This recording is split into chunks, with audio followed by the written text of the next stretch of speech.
Assalamualaikum warahmatullahi wabarakatuh. Waalaikumsalam warahmatullahi wabarakatuh.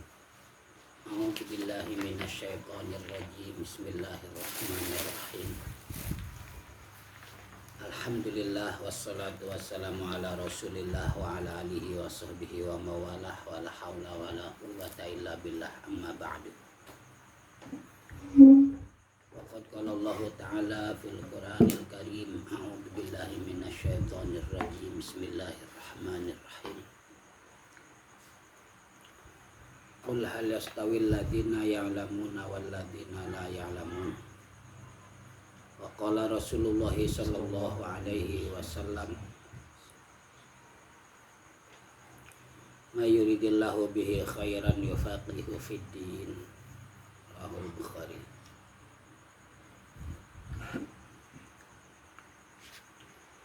Ila hadratin Nabi Mustafa Muhammad sallallahu alaihi wasallam wa ala alihi wa ashabihi wa azwajihi wa auladihi wa dzurriyyatihi wa ahli baitihi al-kiram summa ila ruhil anbiya'i wal mursalin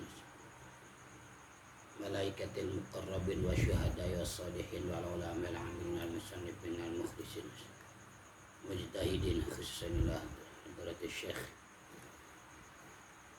Qadir Jailani Syekh Hasan Ali Asyadili qaddasallahu sirrahul aziz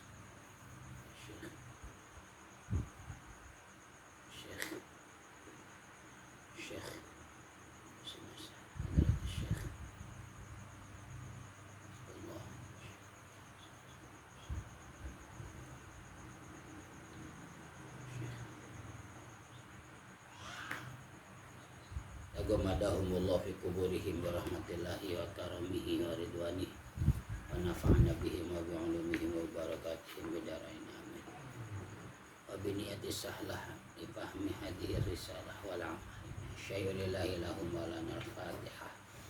A'udzu billahi minasyaitonir rajim. Bismillahirrahmanirrahim. Alhamdulillahi rabbil alamin. Rahmanirrahim. Maliki yaumiddin. Iyyaka na'budu wa iyyaka nasta'in. Ihdinas siratal mustaqim. Siratal ladzina an'amta 'alaihim ghairil maghdubi 'alaihim waladdallin. Allahumma shalli 'ala sayyidina Muhammadin fil awwalin wal akhirin. Wa barik wa sallim wa radhiyallahu ta'ala an sadatina ashabi sayyidina Rasulillah ajmain. Bismillahirrahmanirrahim. Alhamdulillahi rabbil alamin. Hamdan yuafi ni'amahu wa yukafi mazidah. Ya Rabbana lakal hamdu wa lakal syukru kama yanbaghi li jalali wajhikal karim wa 'azimi sultanik. Allahumma shalli wa sallim wa barik ala sayyidina Muhammad wa ala ali sayyidina Muhammad. Bi'adadi kulli da'in wa dawa, bi'adadi kulli da'in wa dawa, bi'adadi kulli da'in wa dawa. Allahumma antal ladzi an'amta fa'allamta wa antal ladzi fatahta fa'alhamta. Falakal hamdu maulana kama akramta. Wa qulta wa qalukal haqqu wa wa'duka sidqu sanuqri'uka fala tansa. Wa qulta wa 'allamal insana ma lam ya'lam. Wa qulta fa fahamnaha Sulaiman. Wa qulta wa 'allama Adamal asma'a kullaha. Wa qulta wa 'allamnahu min ladunna ilma. Nas'aluka ya Allah an tu'allimana kama 'allamtahum wa tulhimana kama alhamtahum wa tahfaza ma mananta bi 'alaina kama hafizta 'alaihim. Wa qulta inna nahnu nazzalna dzikra wa inna lahu lahafizun. Wa sallallahu ala sayyidina Muhammad wa ala alihi wa sahbihi wa baraka wa sallam. Walhamdulillahi rabbil alamin.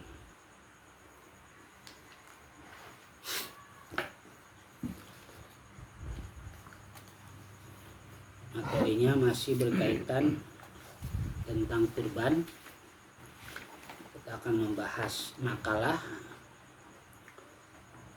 berikutnya, mewakilkan sembelihan kepada pemotong, maka cukup niat pada saat itu.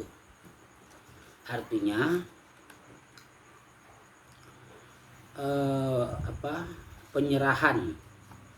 penyerahan hewan kurban dari pihak pengurban kepada panitia atau amil kurban itu harus ada sigot wakalah, ya, harus ada sigot wakalah Karena memang pada dasarnya pertama untuk laki-laki itu disunahkan menyembelih sendiri yang mampu. Sedangkan untuk perempuan disunahkan mewakilkan sembelihannya kepada orang lain. Maka untuk laki-laki yang tidak mampu untuk menyembelih sendiri, ya berarti dia harus mewakilkan kepada orang lain. Nah, sebetulnya mewakilkan di sini pun dari si pengurban kepada pemotong, ya. Dari pengurban kepada pemotong seharusnya, bukan kepada panitia, bukan kepada amil, kecuali si amil itu sendiri yang memotong. Apabila kasusnya pertama dia mewakilkan kepada panitia atau amil, yang kemudian amil mewakilkan lagi kepada pemotong, nah ini gimana permasalahannya di sini, ya. Jadi permasalahannya ketika si pengurban mewakilkan kepada panitia atau amil, sementara si amil atau panitia itu sendiri pun mewakilkan lagi kepada pemotong. Bolehkah seperti itu? Ya, bolehkah seperti itu?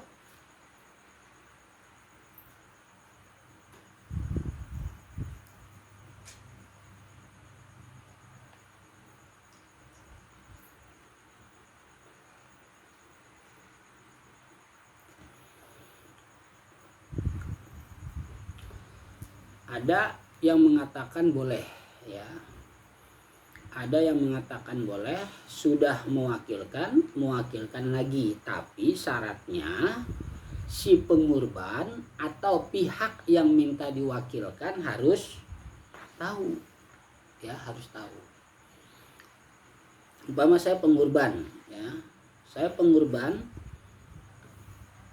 menyerahkan atau mewakilkan pertama kali ke panitia, sementara si panitia bukan yang memotong.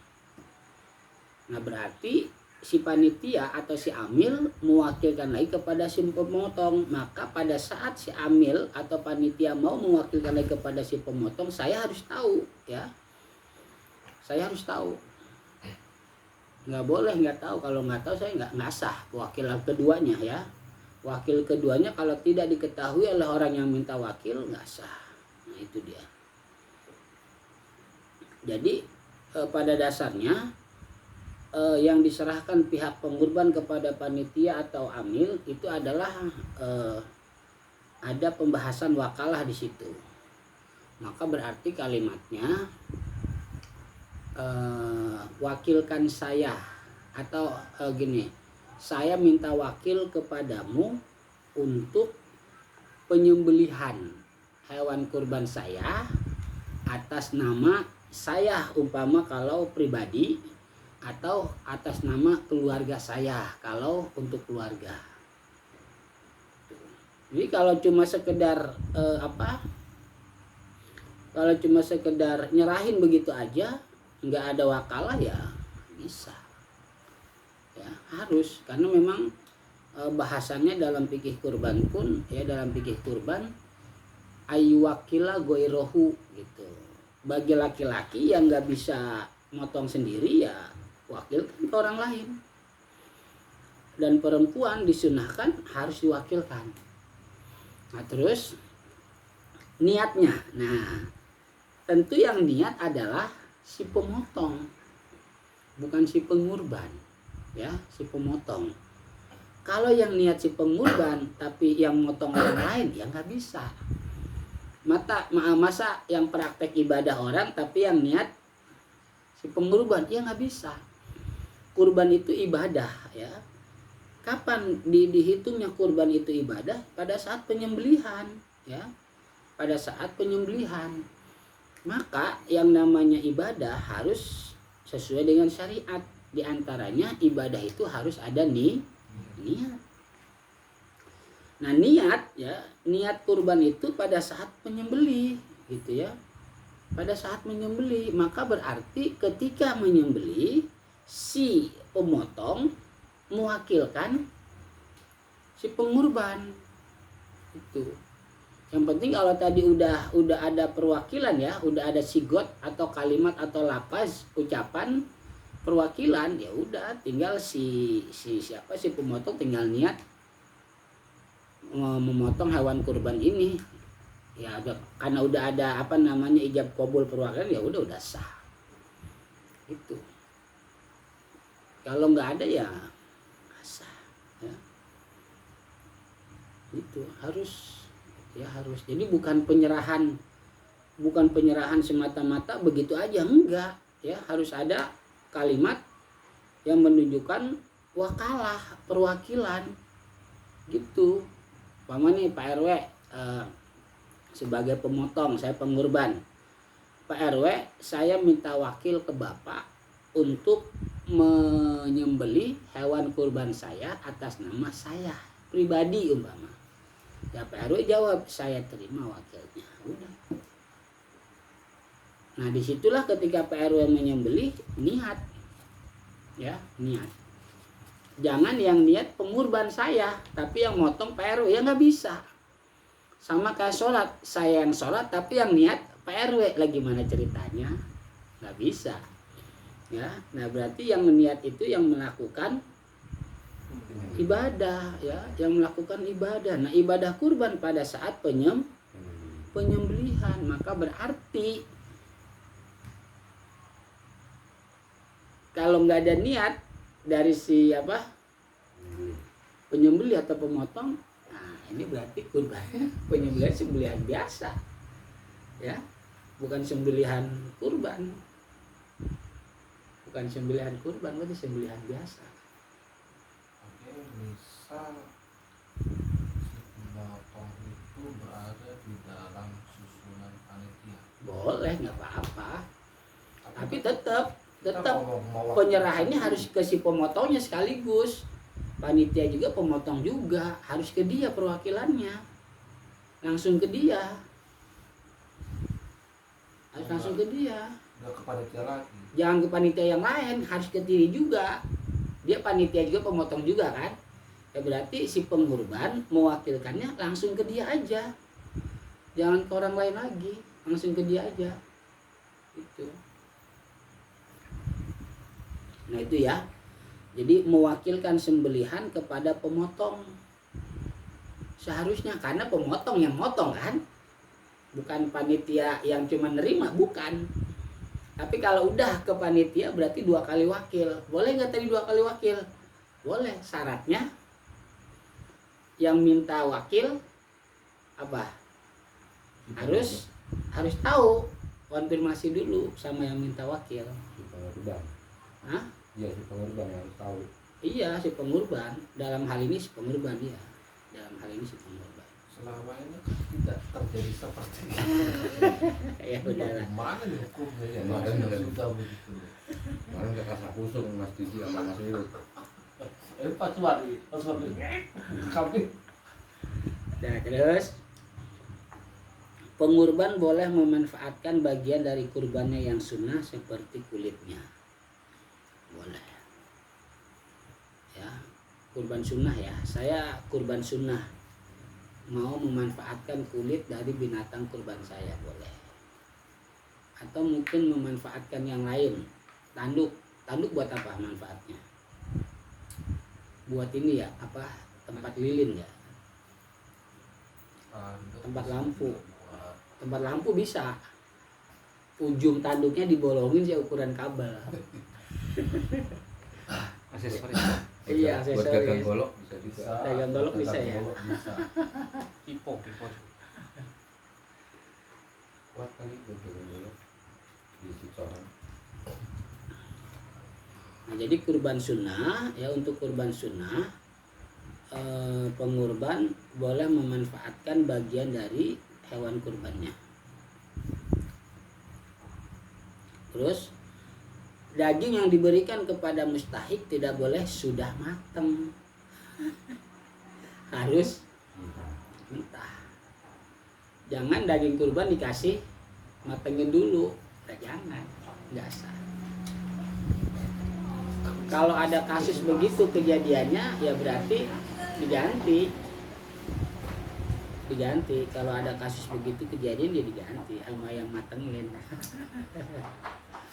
Jadi daging kurban itu dikasihnya harus mentah ya, harus mentah.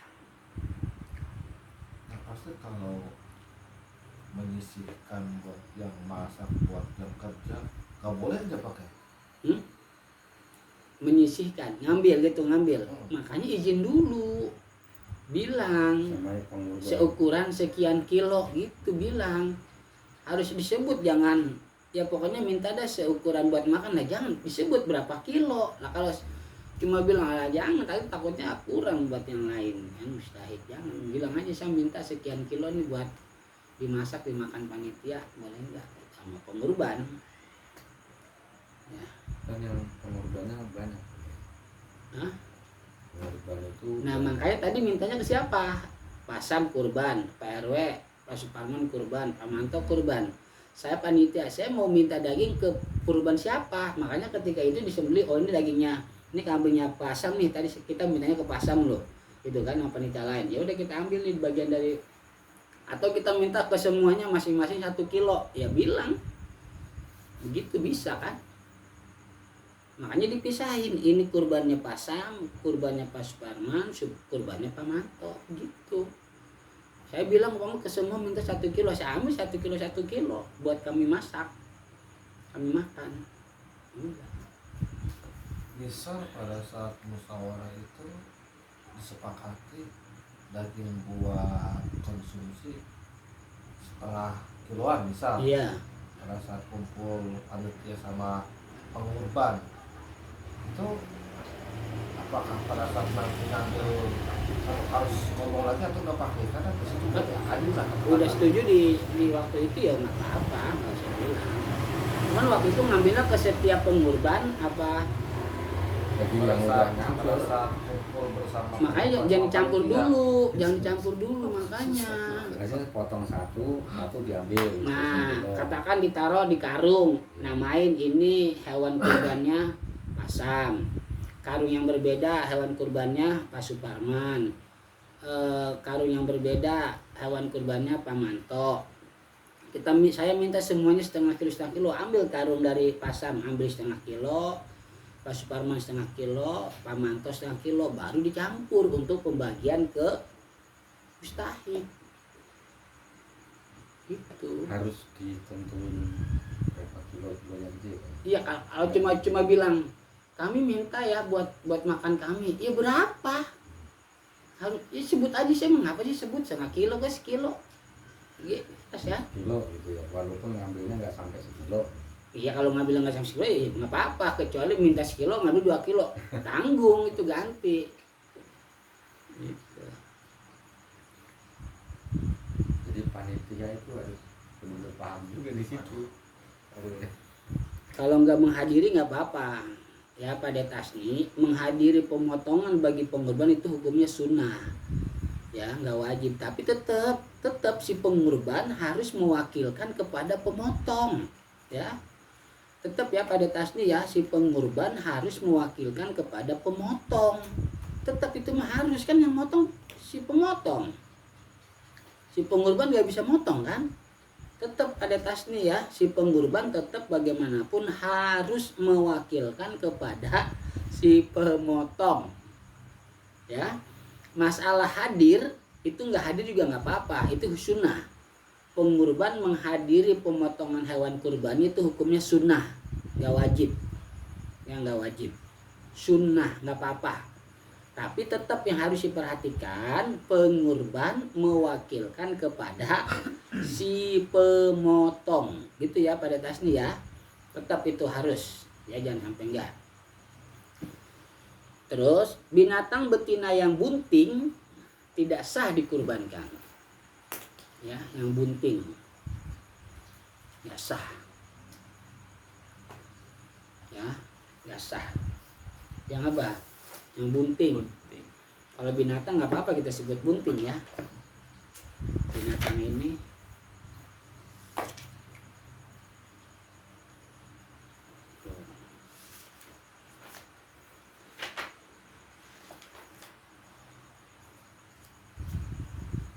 jadi binatang yang apa? Binatang betina. Yang bunting, ya ya pasti yang bunting betina ya. Betina yang bunting tidak sah dikurbankan. Wal hamilu fala tujzi'u kama hakahu fil majmu'i wa huwal mu'tamadu. Ya. Sekalipun nanti ada juga khilafan li Ibnu Rib'ati haitsu sahhaha fil kifayati al ijza'a. Ibnu Rib'ah mengatakan tetap sah. Ibnu Rib'ah sendiri. Tapi kayaknya lebih baik janganlah ya. Itu kaul yang kuat ya, yang disepakati oleh mayoritas ulama. Jadi nggak sah hewan yang bunting dijadikan hewan kurban. Jadi motongnya pakai tangan kiri nggak apa-apa kan? Apa? Tangan kiri. Motongnya. Nggak masalah kalau yang tangan kirinya Lebih. kidal ya kan? Nggak apa-apa. Berarti kalau begitu selama ini aturannya terlihat tidak katakanlah tidak Sesuai syariat. sesuai saja sekarang ini itu masih dibilang sah atau nggak sah? Ya kalau secara jujur ya tidak ya. Tapi ya udahlah, yang udah. Nah untuk selanjutnya harus kita praktekkan fikih kurbannya ya. Harus kita praktekkan fikih kurbannya. Ini menjadi satu hal yang sangat penting ya. Satu hal yang sangat penting ya. Nah jadi begini ya. Jika seseorang berkurban untuk dirinya sendiri dan orang lain ingin ikut bersama pada pahalanya maka boleh. Pamanto kurban untuk atas nama keluarganya. Ya, kita ini bertiga, Pak Suparman, Pak Samroji dan saya. Kita bilang sama Pamanto, kami ikut apa? Ikut pahalanya aja, gitu ya. Ikut pahalanya, boleh. Bisa.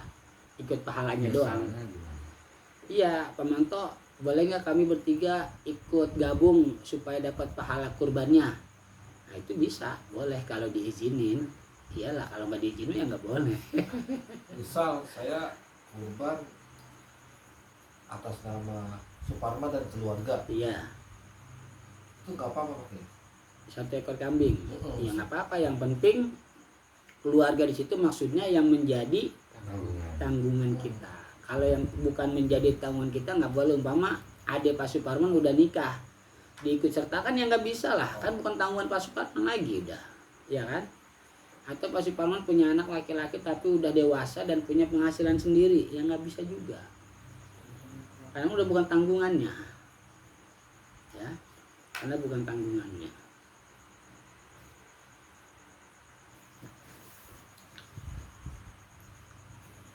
Terus boleh ya minta gabung pahala, boleh ya? Boleh. Pahala doang, pahala. Permisi. Pahala doang. Tidak sah binatang tanpa telinga dijadikan hewan kurban. Enggak. Nah. Atau putus semua, enggak sah. Atau sebagian, ini juga enggak sah. Jadi tanpa telinga enggak sah, putus semua satu telinga enggak sah, sebagian telinga hilang juga enggak sah. Ya, sebagian, berarti kalau sebagian telinga ya 50-50. Kalau hilangnya sedikit nggak apa-apa, sedikit ya, kalau sedikit. Dan binatang terputus semua ekornya atau sebagian, ini juga nggak sah. Dan begitu juga sebagian lisannya, itu juga nggak sah. Sebagian lisannya hilang, ya, itu juga nggak sah. Terjadi suatu penyakit apapun yang menyebabkan berkurangnya daging atau yang bisa dimakan dari beratnya. Nah ini dia ya. Jadi permasalahannya binatang yang tidak sah dikurbankan ketika ada suatu anggota tubuhnya yang hilang gitu ya, atau berpenyakit atau sakit dan lain sebagainya. Nah itu intinya sih mengurangi daging atau tidak, atau mengurangi yang lain selain daging yang bisa dimakan dari ukuran berat normal ya, dari ukuran berat secara normal. Nah, itu nggak sah kalau bisa mengurangi ya, nggak sah. Tapi kalau tidak mengurangi ya sah.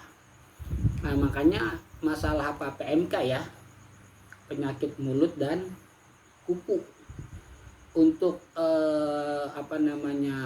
NU sedikit atau banyak tetap nggak sah. Kenapa? Karena itu bisa mengurangi berat. Otomatis mengurangi berat berarti berkurang kan dagingnya kan, ya kan, berkurang. Tuh. Sedangkan MUI kalau sedikit nggak apa-apa, kalau banyak nggak sah. Semuanya itu sudah ada ya, semuanya benar. MUI juga benar, NU pun juga benar. Karena memang ternyata di kitab-kitab itu ada juga yang mengatakan, seperti ada di kitab Bidayatul Mujtahid wa Nihayatul Muqtasid li Ibn Rus sama Kifayatul Akhyar, itu ada bahasa mutlak sakit bagaimanapun tetap nggak sah. Ada yang bilang kalau sedikit tetap sah, banyak enggak. Ya kesimpulannya sih masing-masing punya alasan yang sama ya. Katakan MUI umpama sedikit sah, kalau banyak enggak. Kemungkinan menurut MUI sedikit karena tidak mengurangi daging atau yang bisa dimakan dari bobot normal ya, bobot normal. Sedangkan NU sedikit atau banyak tetap nggak sah dengan alasan kan itu bisa mengurangi daging atau yang bisa dimakan. Ya sama kan, sama, cuma beda anggapan aja. Kalau sedikit kata MUI kemungkinan nggak berkurang, nah kalau banyak berkurang. Kalau NU sedikit atau banyak kemungkinan bisa mengurangi daging. Nah sama kan, sama ya, semuanya benar itu ya. Tidak sah binatang tanpa telinga atau putus semua atau sebagian putusnya. Binatang terputus semua ekornya atau sebagian juga nggak sah. Begitu juga binatang yang sebagian lisannya terputus atau semuanya. Atau terjadi suatu penyakit apapun yang menyebabkan berkurangnya daging atau yang bisa dimakan dari beratnya secara normal seutuhnya. Ya. Umpama satu bobot kambing hidup, satu ekor itu 100 kg. Ketika disembelih terus dipisahkan daging dengan yang bisa dimakan dapat 60 kg, itu normal. Tapi ternyata ada kambing sama 100 kg terus umpama disembelih ternyata kurang, ada 50 kg, berarti berkurang kan. Mungkin tadinya sakit nih, cuman sakitnya nggak ketahuan, mungkin ya, bisa kan begitu umpama. Itu dia. Jadi timbangan itu penting banget. Ya harus kan, timbangan ya bisa diketahui dong bobot ini beratnya daging kan. Hitungan timbangan itu untuk pembagian. Timbangan pembagiannya. Dari pet doang ya. Iya, maksudnya untuk bagi biar rata itu pakai timbangan, ditentuin kan gitu 3 kilo misalnya. Iya. Ternyata bukan untuk timbang, ini kan penting juga ya. Iyalah, penting lah. Ini satu-satu ya, boleh langsung dicampur begitu ya. Terus Abdol dapat dilihat dari 1, banyak dagingnya, maka urutannya unta, kerbau, sapi, dan kambing. Jadi ukuran Abdol bisa dilihat dari banyak dagingnya. Urutannya unta, kerbau, sapi, dan kambing. Yang kedua, wangi dagingnya. Urutannya domba dan kambing kacang. Itu yang wangi dagingnya. Banyak mengeluarkan darah ketika disembelih, maka urutannya 7 ekor kambing, 1 ekor unta, 1 ekor sapi, 1 ekor kerbau, sama 1 ekor kambing, gitu kan. Tuh Abdol dilihat dari apa? Banyak mengeluarkan darah ketika disembelih. Warnanya, urutannya warna putih, warna kuning, warna seperti debu, warna merah, belang hitam putih, dan hitam. Ada 6 ya. Nah sekarang umpama ada pilihan kan, sapi ada pilihan warna putih, coklat, hitam. Mana yang afdol? Putih. Putih. Terus antara hitam sama apa tadi, coklat? Coklat. Coklat mana nih coklat? Coklat nggak disebut di sini ya. Berarti apa coklat? Warna seperti debu ya. Debu warnanya apa? Coklat kan? Ya debu kan, debu dari tanah kan? Namanya apa sih tadi pakai putih? Hah? Namanya apa? Putih, kuning, Putih Putih, kuning, seperti debu. seperti debu, merah, mhm, belang hitam, putih, mhm, hitam. dan hitam. Itu urutan afdol binatang dilihat dari Warnanya. warnanya, ya, dari warnanya. Terus tidak sah berkurban untuk orang lain yang sudah dewasa, termasuk untuk mayit, kecuali dengan izinnya atau wasiatnya. Saya berkurban Pak, untuk siapa Bu? Untuk orang tua saya sudah meninggal. Tanya dulu, waktu masih hidup berwasiat enggak? Enggak, enggak usah. Ya, enggak usah. Atau untuk anaknya, tapi anak ibu ada di rumah masih tamu ibu, enggak sih, dia udah kerja Pak, alhamdulillah. Di mana kerjanya? Umpama di luar daerah, Kalimantan. Enak. Oh enggak sah. Kalau mau izin dulu sama anaknya. Oh dia pasti mau Pak, ya izin aja dulu. Aturannya harus izin. Ya, aturannya harus izin. Atau Pak Suparman mau dikurbankan sama adiknya. Adiknya mau berkurban untuk Pak Parman. Adiknya mau berkorban untuk Pak Parman. Sama aja dong. Adiknya berkorban. Akhirnya harus izin dulu sama Pak Parman. Bang, gue mau kurbanin nih. Ya udah nggak apa-apa, boleh. Kalau dibilang udah pasti mau, bukan masalah udah pasti mau, izinnya dulu lah. Ya. Jadi tidak sah berkurban untuk orang lain yang sudah dewasa, termasuk untuk mayit, kecuali dengan izinnya atau wasiatnya. Kalau orang udah dewasa bukan menjadi tanggungan kita, mau kita kurbankan, ya izin dulu. Kalau dia mau ya silakan. Bukan masalah udah pasti mau, bukan ya. Terus untuk mayit ketika hidupnya berwasiat enggak? Kalau enggak berwasiat ya enggak. Terus simbol dalam berkurban adalah menyembelih sifat binatang yang ada dalam diri manusianya. Maka dalam hal ini semua umat Nabi Muhammad Sallallahu Alaihi Wasallam sudah dikurbankan, baik kaya atau miskin. Jadi Nabi itu pernah berkurban 2 ekor kambing kibas, satu untuk Nabi dan keluarganya, dan satu lagi untuk umatnya. Untuk umat Nabi di sini baik kaya ataupun miskin. Bukan hanya untuk orang miskin, bukan ya, miskin dan kaya. Miskin dan kaya yang enggak berkurban. Ya. Miskin dan kaya yang enggak berkurban karena kurang syaratnya. Nanti syaratnya kita bahas ya, ada depan nanti apa syarat-syarat berkurban. Nggak bisa kita bilang Nabi itu berkurban untuk umatnya, hanya umatnya yang fakir, enggak. Ya, enggak. Semua untuk umat Nabi yang fakir ataupun yang kaya. Nah, di sini ada pesan bahwa seluruh manusia umat Nabi ya, seluruh manusia umat Nabi, maka berarti harus bisa ya, harus bisa untuk menyembelih sifat-sifat binatang yang ada pada dirinya masing-masing. Tuh. Jadi penyembelihan hewan, kurban khususnya, bukan hanya menyembelih secara zohir hewannya terus mati, bukan, tapi juga menyembelih sifat-sifat binatang yang ada pada diri kita. Ya. Apa sifat binatang? Ya kita bisa maklum semua lah. Minimal lah ya, minimal secara proses bertahap bisa kita apa? Bisa kita kurangi. Tapi jangan jadi bahan omongan ya, introspeksi diri sendiri aja lah ya. Dia rajin banget berkurban tiap tahun, tapi tetap aja sifat binatang yang makin menjadi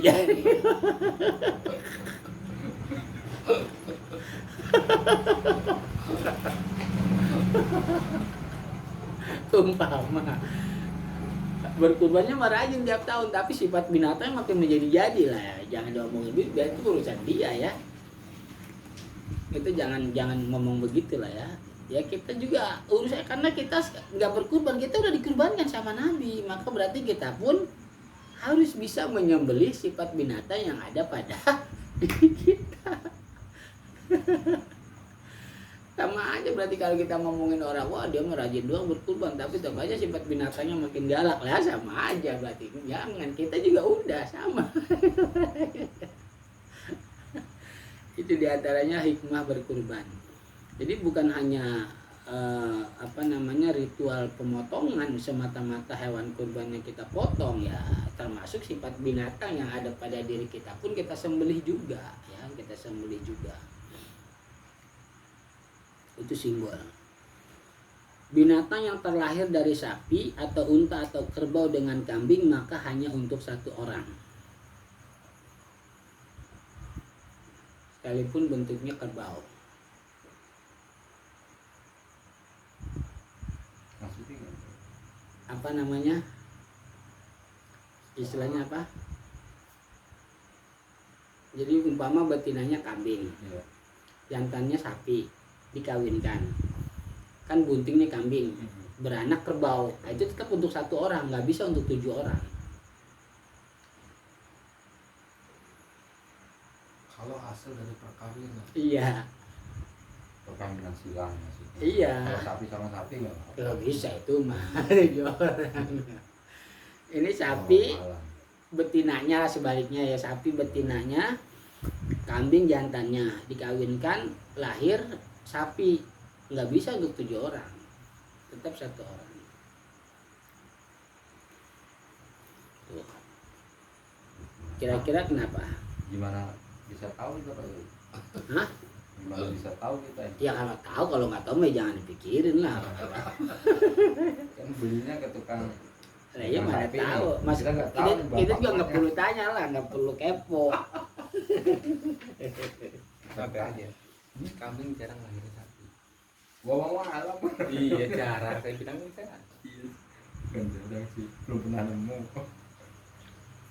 Tapi Karena dilihat dari segi umur, yang paling tinggi, yang paling tua. Berarti kalau gitu tuaan kambing ya, sama sapi ya.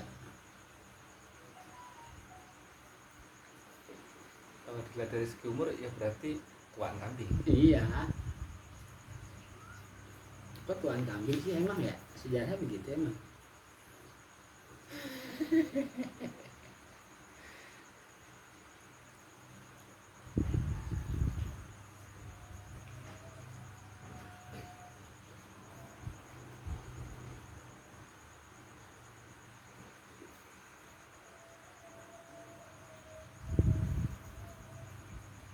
Terus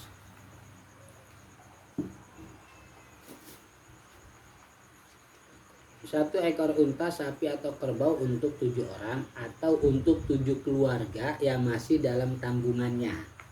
Paham ya? Atau untuk 7 macam jenis ibadah dengan hewan. Ini juga bisa. Umpama saya sapi nih, berkurban sapi, 1 untuk kurban, 2 akikah, 3 untuk umpama apa? Mungkin saya waktu umpama lagi berhaji punya dam, ya punya dam sekian kambing umpama, itu bisa. Ya bisa begitu. Yang penting 7, enggak apa, enggak lebih. Kurang ya bagus.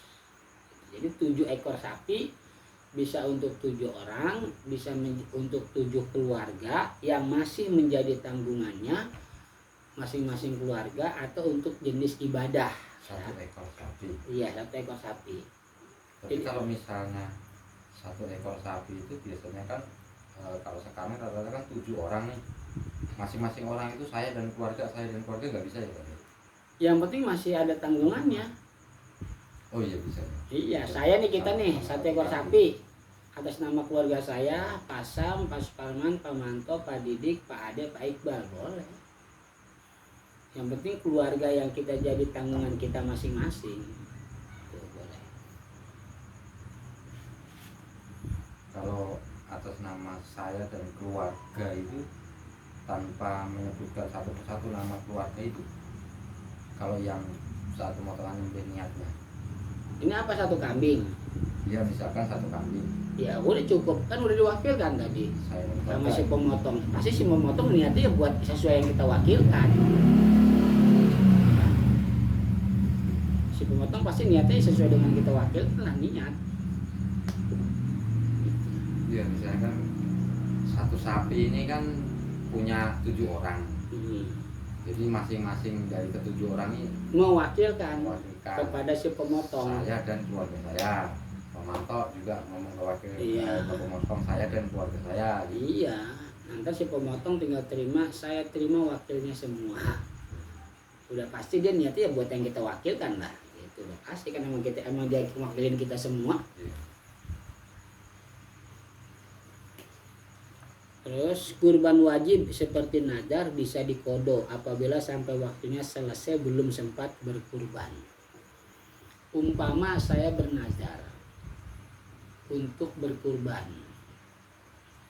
ternyata sampai tanggal 13 maghrib saya belum Bisa.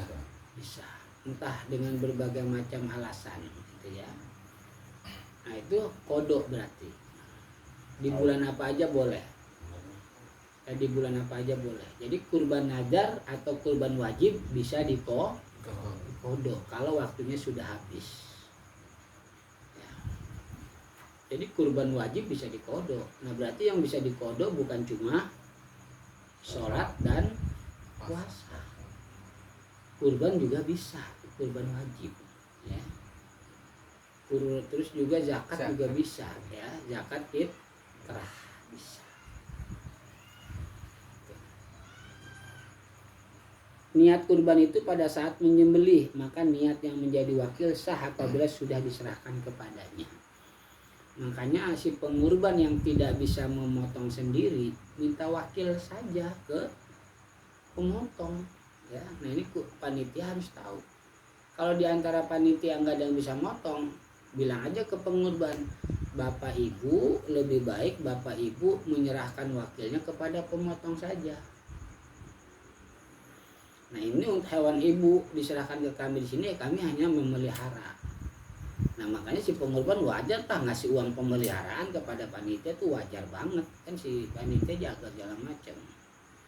Apalagi minta dititipin dijaga kan butuh biaya, ya kan, butuh biaya.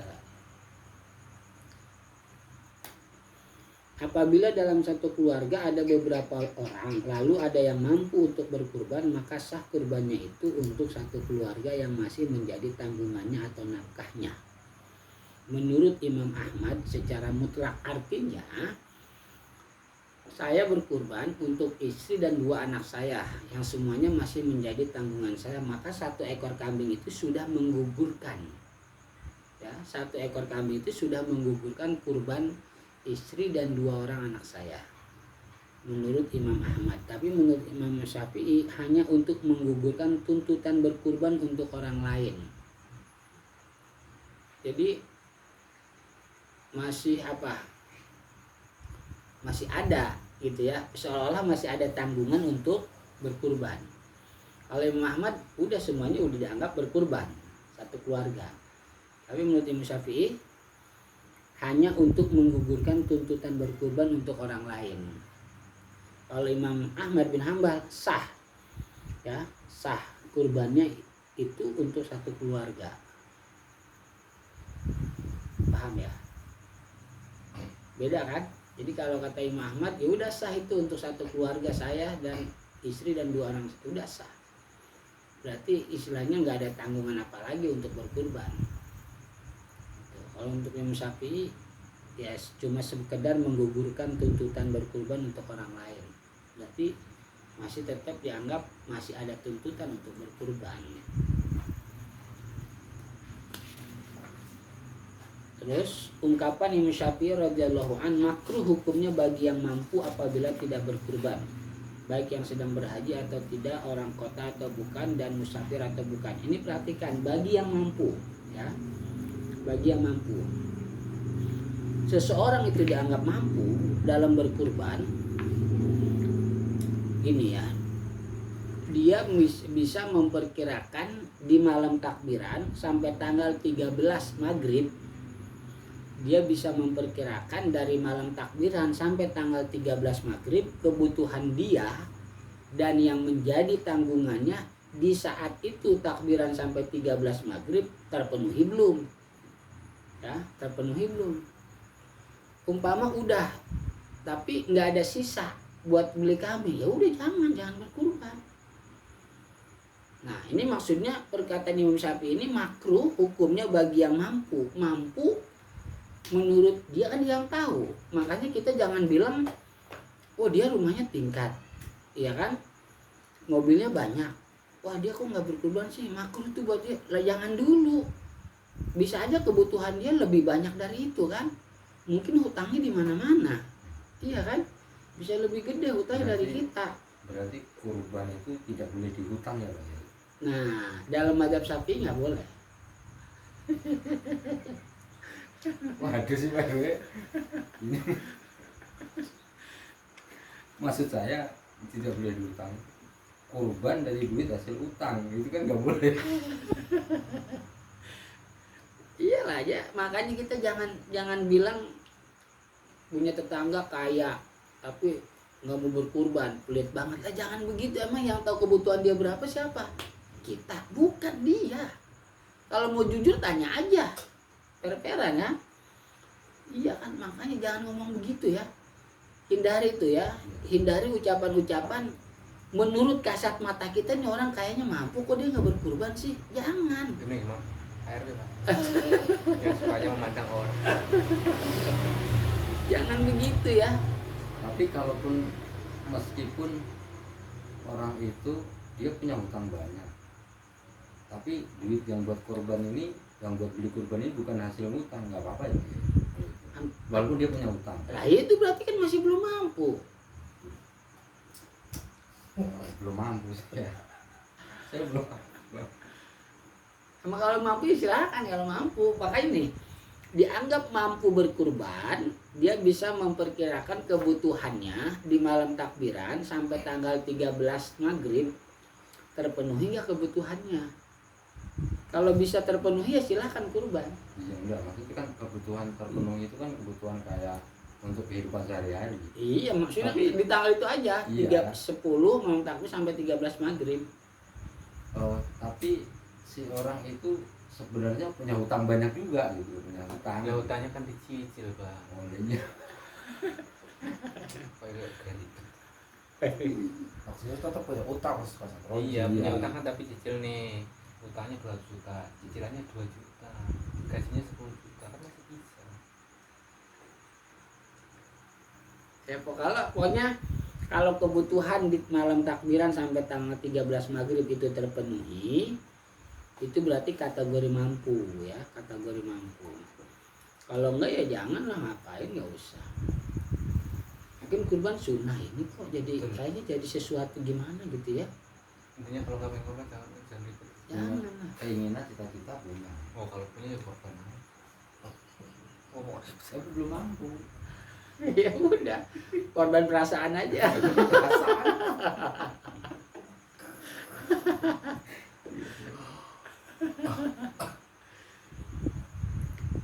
Mudah lah ya, kita nggak usah menilai orang lain. Udah mah mampu itu nggak kurban, gimana sih mampu juga lah, kita nggak tahu ya. Yang tahu kan kebutuhan dia ya dia, bukan kita. Ya nggak perlulah ada penilaian segala macam lah ya. Jadi maksud perkataan Imam Syafi'i itu maksudnya bagi orang yang mampu. Yang mampu yang tahu ya dia.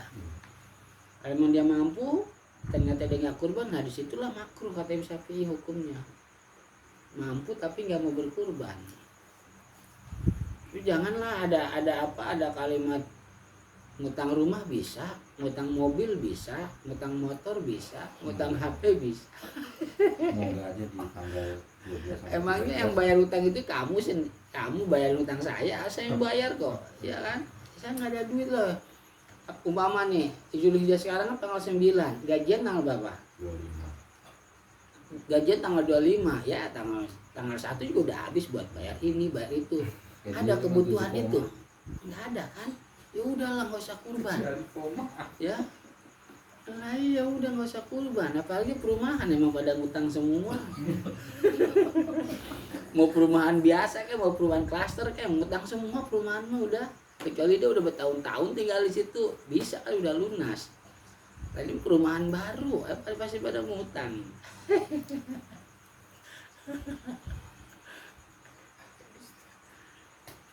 Udah cukup ya. Siap. Mudah-mudahan bermanfaat dan bisa dipahami. Insya Allah nanti malam Rabu kita lanjutkan masuk ke materi larangan-larangan kurban, diantaranya Insya Allah kita bahas malam Rabu. Mudah-mudahan panjang umur, sehat walafiat. Allahumma sholli ala sayyidina Muhammadin fil awwalin wal akhirin. Hadatina sabi sayyidina Rasulillah ajma'in. Bismillahirrahmanirrahim. Alhamdulillahirabbil alamin. Hamdan yuafi ni'amahu wa yukafi mazidah. Ya Rabbana lakal hamdu wa lakal syukru kama yanbaghi li jalali wajhikal karim wa 'azimi sultanik. Allahumma sholli wa sallim wa barik ala sayyidina Muhammad wa ala ali sayyidina Muhammad. Bi'adadi kulli da'in wa dawa, bi'adadi kulli da'in wa dawa, bi'adadi kulli da'in wa dawa. Rabbi ighfir lana wa liwalidayna warhamhuma kama rabbayana shighara. Rabbana zidna ilman nafi'a, Rabbana zidna ilman nafi'a, Rabbana zidna ilman nafi'a dunya wal akhirah. Rabbana atina fid dunya hasanah fil akhirati hasanah wa qina adzabannar. Pada subhana rabbika rabbil izzati amma yasifun wa salamun alal mursalin walhamdulillahi rabbil alamin. Aparatul majlis, subhanakallahumma wa bihamdika asyhadu an la ilaha illa anta astaghfiruka wa atubu ilaik. Wallahul muwaffiq ila aqwamit thoriq. Assalamualaikum warahmatullahi wabarakatuh.